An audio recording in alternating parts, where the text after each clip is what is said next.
Alabama has a big visit weekend on tap, and there was a big surprise five-star visitor just announced. We got Tim Watts from Bama Online here to break it all down.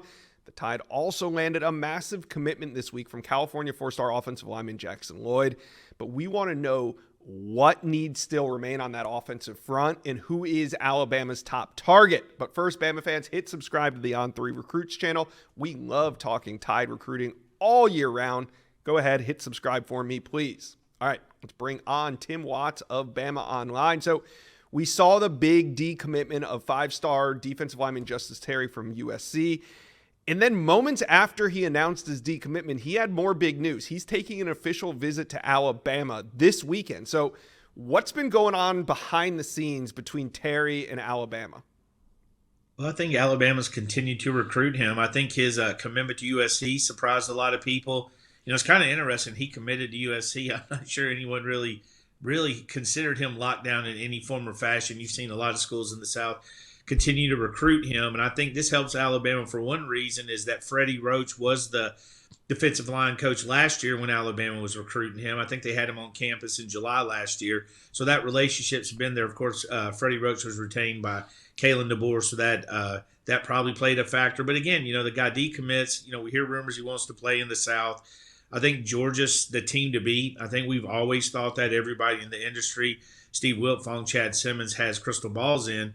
RPM predictions in for Terry. But at the same time, you know, if you're Kalen DeBoer, shooters shoot, and Kalen DeBoer kind of has that Steph Curry mentality when you watch him. He'll bring in anybody. He'll take his shot. So I think Alabama's trailing going into these visits, but I also think they're going to do their best. And they've had some success with guys on campus that they were previously trailing for. Yeah, definitely. All right, so the good news this week, well, more good news this week, was that Bama closed it out with four-star California offensive tackle Jackson Lloyd. He committed to the Tide on Tuesday, coming off that official visit to Bama over the weekend. Bama now has 3 offensive linemen committed. Tim, how many more do they want, and who's at the top of that O-line board? Well, you know, Jackson was huge because when Kalen DeBoer and Courtney Morgan first got here, the first coaches here, he was one of the first names we heard way back in January when he was hired. I think Kalen DeBoer had him here 2 weeks after being on the Alabama campus. Jackson Lloyd came for a visit. A lot of attention since then. You know, he was kind of quiet at that time. Not a lot of people knew about him. On3 ranked him top 30 in the country. I think that drew some eyes to him.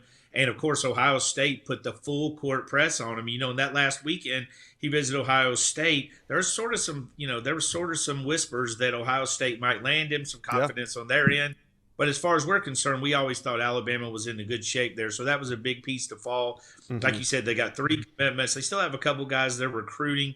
Micah DeBose comes in this weekend for an official visit. He's from Mobile, one of the best interior guys in the country. They had a great impact with Ty Haywood, who came in for a visit. Malachi Goodman, Douglas Utu. There's plenty of options there. They're probably looking at signing 5 guys with 3 committed, but it could be so much, you know, meat left on the bone. They might want to try to push it at 6. I guess that remains to be seen if there's a guy that's just too good to pass up. But this started to fill up after Keelan Russell committed. I mean, you know, offensive linemen want to know who they're blocking for, and Keelan's obviously doing a really good job at Elite 11 right now. All right. As I said at the top, big visit weekend on tap. And one of the trends that I've seen with Alabama recruiting is that they land commitments after some of these official visit weekends. Now, yes, guys commit down the road, but Alabama tends to get 1, 2, 3 commitments, you know, coming out of these weekends. So if the trend continues and we're looking at the group on campus this weekend, Tim, who would you put on potential commit watch for Bama fans?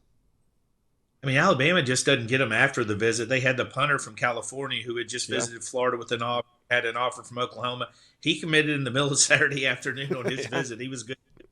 Like you said, they always get a couple. I think the one we're watching maybe the closest, and there's several that fall into that category, but Dijon Lee is one that's got a commitment date set for like the 28th.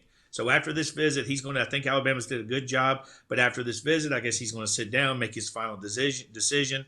Georgia's pushed Alabama really hard there. Alabama, again, you know, you go back to Jackson Lloyd. One of the early names we heard was Dijon Lee and Josiah Sharma, who's coming in for an official visit, who's seen his stock continue to rise. All right, Bama fans, you can feel the recruiting momentum building. Let me know, comment section below, who do you have on commit watch for this weekend? And also, how do you feel about Justus Terry? Can Kalen DeBoer take a big swing and hit a home run here? Let me know, comment section below. Well, you've made it to the end of today's video, but there's hundreds more videos on the On3 Recruits channel for you to check out. And also, while you're here, hit subscribe.